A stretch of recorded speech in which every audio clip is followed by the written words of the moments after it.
Welcome guys to the brand new episode of Nabayan arts. अगर तुम लोगों ने मेरा पिछला 3 days हाइपर रियलिस्टिक वर्क वाला वीडियो देखा है तो फिर तुम लोगों को शायद से पता होगा कि मैंने वो स्मोक वाला पार्ट थोड़ा कैंसिल करके मतलब कट करके दिखाया है। तो मैंने ऐसा क्यों किया, तुम लोगों के दिमाग में सवाल ज़रूर नहीं उठा होगा। तो मैंने ऐसा इसलिए किया ताकि मैं एक रियल टाइम वीडियो अपलोड कर पाऊँ, जो कि अब मैं कर रहा हूँ।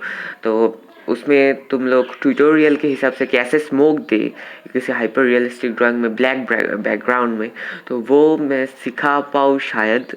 सो मैंने पहले तो देखो इरेज़र का यूज़ किया है, वो 2-3 रुपीज़ इरेज़र।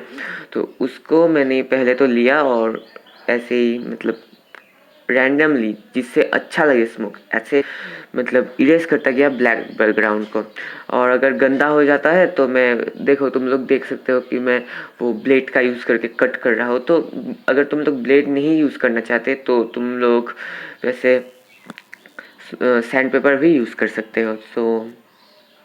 तो फिर तुम लोग अभी जाके कुछ कमेंट कर दो कैसा लगा वैसा लगा, तो ताकि मेरा वीडियो ज़्यादा से ज़्यादा लोगों तक पहुँचे। क्योंकि यूट्यूब एल्गोरिदम के हिसाब से तुम मेरे वीडियो में जितने ज़्यादा लाइक्स और कमेंट होंगे उतने ज़्यादा लोगों तक पहुँचेंगे। तो do it fast. So I fit the music right now, then enjoy the video with music.